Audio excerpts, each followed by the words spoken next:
Hello, Booktube. Yesterday, the Booktube Prize announced the result of the quarterfinals, and today I'm filming my reaction to the and thoughts on the section I was a judge of, which was Group B, of which Catch and Kill by Ronan Farrow, Uninhabitable Earth by David Wallace Wells, In the Dream House by Carmen Machado, American Predator by Maureen Callahan, No Visible Bruises by Louise Snyder, and Guest House for Young Widows Among the Women of ISIS by Azadeh Moaveni. Yeah. It's been so long since I've read most of these. I read them all in April.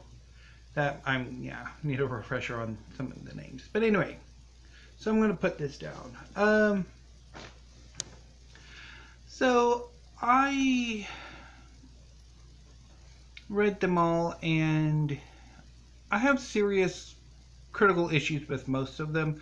4 of them I didn't particularly care for at all, and 2 that I did, again, I do have some issues with. So I'm just going to go ahead and plow into my rankings. So number 6 is Guest House for Young Widows by Azadeh Moaveni.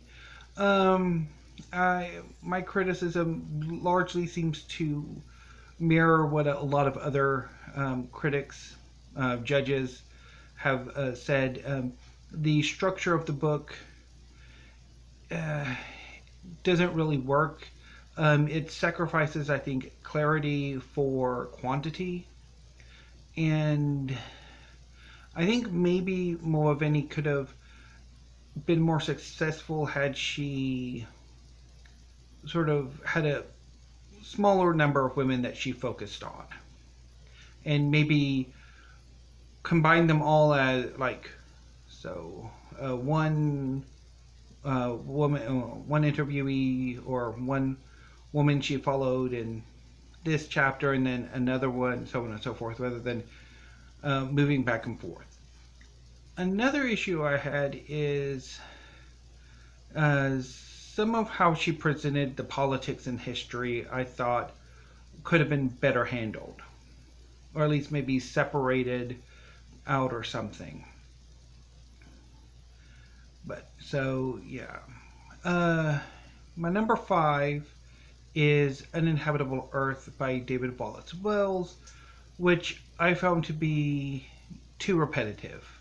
Basically, everything he has to say, he says in the preface, and the rest of the book is just him repeating himself and occasionally introducing new material, but it's just so repetitive and so defeated that I'm not entirely sure he quite achieves what he sets out to do. Number 4 is American Predator by Maureen Callahan. This is a true crime novel, a true crime story. It explores the Israel Keys case from about 2012, I think. And I thought it was really good. It's basically like a real life episode of Criminal Minds. But Callahan uses some novelistic techniques. She touches on the thoughts of the investigators. Excuse me. And I thought that raised some red flags for me. So I kind of was questioning the reporting, and I don't think that did the book any favors. Number 3 is In the Dream House by Carmen Machado. I didn't like this book very much. And while I liked American Predator more, I am giving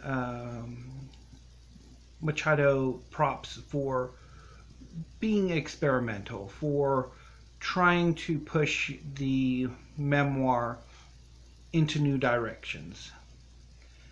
I don't necessarily think she quite succeeds, but yeah. I found the. Now, I listened to this on audiobook, so that could have been a problem. That the it didn't quite work for me. But I found the book really just scatterbrained. I think it needed more of a focus, more attention. I think on her relationship or relationships than her tangents on pop culture, literature, so on and so forth.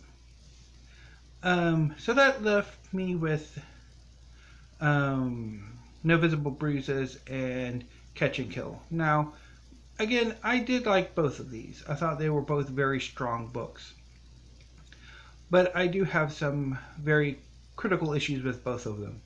One, there's I have a major concerns about and criticisms about some of her tracks, or sorry, I'm spoiling. And the other one I thought was maybe not the best written book on the list. So how am I going to judge this? So ultimately, I decided to go with No Visible Bruises by Rachel Louise Snyder as number 2. I think the book is incredibly strong, incredibly moving, and really opened my eyes to intimate partner terrorism, which I think is a much better term than domestic violence or domestic abuse. A powerful book. But in her preface, she states she is going to gender the terms. The abuser, the terrorist, is going to be referred to in masculine terms. The abuser is he, and the victim will be referred to in feminine terms as she. And she explains this in a way as in the fact that this is the majority of cases, that other permutations of this binary, abuser and victim, are incredibly rare. But then she undercuts it in the final passages with 15 to 40%, depending upon your which surveys or what data you prefer to trust. And then she further mentions that whichever number you go with, it's probably underreporting, because as much difficulty as she shows that female abuse victims have in reporting and escaping their abuser, that male victims of female abusers or same-sex victims have an even greater trouble reporting and getting the help they need to escape their situations. So that didn't really sit well with me. So yeah, that kind of, and then there are a few other incidents where how Snyder uses the gender dynamic or explores the gender dynamic that I think could have been better handled.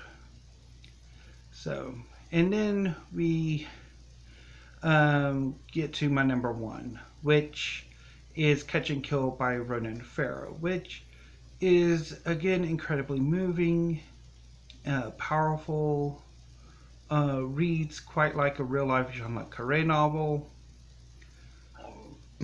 Excuse me, but the writing is rather lackluster. I think Ronan. I mean, it's almost. I mean, I've never actually read like his reporting for the New Yorker.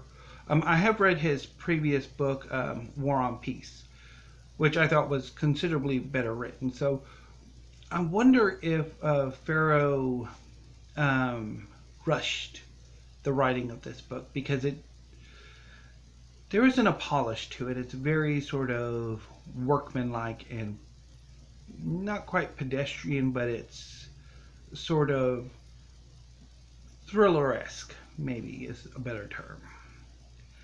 So yeah, so ultimately my top three did match the ultimately what the results were. So yeah, but I mean, ultimately I was rather yeah. None of these books really wowed me, or no, that's maybe because I really did like uh, No Visible Bruises and Catch and Kill, but I mean my issues with both of them I think sort of are muting, and the fact that I didn't particularly care for the other four I think are sort of muting my responses. I'm not particularly, I think, passionate about any of them. So, anyway, hopefully my rambling made some sense, and if not, I'll maybe in the comments I can expand some. Anyway, so I'm going to sign off now and go do my Pride TBR. So I will see you in a few minutes. So thank you, Booktube.